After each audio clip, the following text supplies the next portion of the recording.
देश की अगर परीक्षा व्यवस्था की बात करें तो रेलवे में जितने लोग छात्र अपीयर होते हैं उनकी संख्या काफ़ी अधिक होती है। रेलवे ने छात्रों को परीक्षा सुलभ बनाने के लिए कई तरह के उपाय किए हैं और उसके लिए नया नोटिफिकेशन जारी किया गया है। हमारे साथ रेलवे के प्रवक्ता दिलीप सर मौजूद हैं। सर, एक बात बताएं कि परीक्षार्थियों को परीक्षा देने में किसी तरह की कोई परेशानी न हो, उसको लेकर आप लोगों ने क्या क्या बदलाव किए? भारतीय रेल विश्व के सबसे बड़े नियोक्ताओं में से एक है और 12 लाख से अधिक लोग भारतीय रेल के लिए काम करते हैं। पूरी प्रक्रिया जो भर्ती की है वह काफ़ी पारदर्शी है। रेलवे में जो बहाली है या तो यूनियन पब्लिक सर्विस कमीशन के थ्रू होती है या रेलवे रिक्रूटमेंट बोर्ड के थ्रू होती है या फिर हमारा जो एक रेलवे रिक्रूटमेंट सेल है उसके माध्यम से हम लोग नियुक्तियां करते हैं। इस नियुक्तियों की जो प्रक्रिया है वह पारदर्शी और टेक ड्रिवेन हो, इसके लिए हम लोगों ने कई प्रयास किए हैं, जिसमें कि 2024 में पहली बार ग्रुप सी की बहाली के लिए वार्षिक भर्ती कैलेंडर हम लोगों ने जारी किया है। असिस्टेंट लोको पायलट हो, टेक्नीशियन हो, एनटीपीसी, पैरामेडिकल, रेल सुरक्षा बल के जवान और लेवल 1 की भर्ती सबके लिए हम लोगों ने वार्षिक भर्ती कैलेंडर जारी किए हैं। और अब हम लोगों ने यह इंश्योर किया है कि जो परीक्षा है, मतलब नोटिफिकेशन से लेकर के एग्ज़ाम का रिजल्ट निकालने की जो प्रक्रिया है वह करीब 8 महीने में संपन्न कर ली जाए और इस पर हम लोग एडेयर कर रहे हैं, इसको हम लोग पालन कर रहे हैं।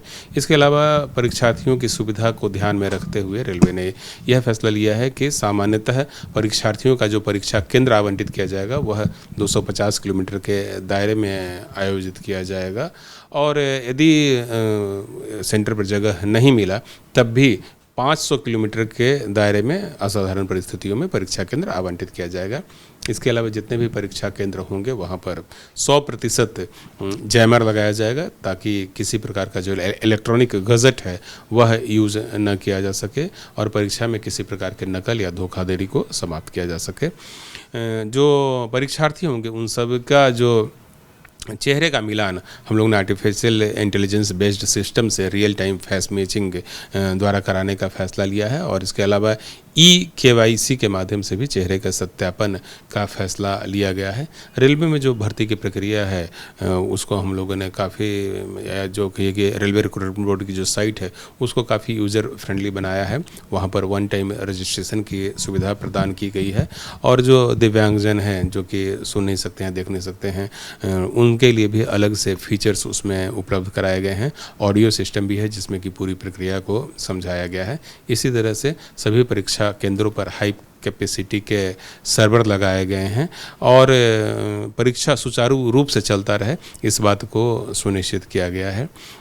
एक आखिरी सवाल सिर्फ ये पूछना चाहूँगा, जिस तरीके से परीक्षा केंद्रों में कई बार ऐसा देखा गया है कि धार्मिक प्रतीकों को लेकर भी कई तरह के सवाल उठते हैं, तो क्या उनकी प्रॉपर फ्रिस्किंग और तमाम तरीके को रेलवे अलाउ कर रहा है इस चीज़? रेलवे परीक्षा केंद्र में जो परीक्षार्थी केंद्र पर आते हैं उनको हमेशा एडवाइस दिया गया है कि किसी भी प्रकार के इलेक्ट्रॉनिक गज़ट के साथ, चाहे वो घड़ी हो या कोई और इलेक्ट्रॉनिक साधन हो, उसके साथ परीक्षा केंद्र पर ना आएँ। भारतीय रेल द्वारा किसी भी कंडीशन में किसी भी प्रकार के इलेक्ट्रॉनिक गज़ट को परीक्षा केंद्र पर ले जाने की अनुमति नहीं होती है। जो मिनिमम चीज़ें हैं वही ले जाने की अनुमति दी जाती है और उसकी भी प्रॉपर जाँच की जाती है। इस बार जो हम लोगों ने मॉडिफिकेशन किया है उसमें यह प्रावधान रखा है कि जो धार्मिक प्रतीक के जो चीज़ें होंगी उसका वो परीक्षार्थी अपने केंद्र पर ले जाएंगे, लेकिन उनकी प्रॉपर जांच की जाएगी और सभी के मामले में ये जो जांच की प्रक्रिया है वह लागू की जाएगी। तो निश्चित रूप से एक बड़ी राहत खास करके प्रतीकों को लेकर। कैमरामैन राजू यादव के साथ कुमार कुंदन, TV9 भारतवर्ष, दिल्ली।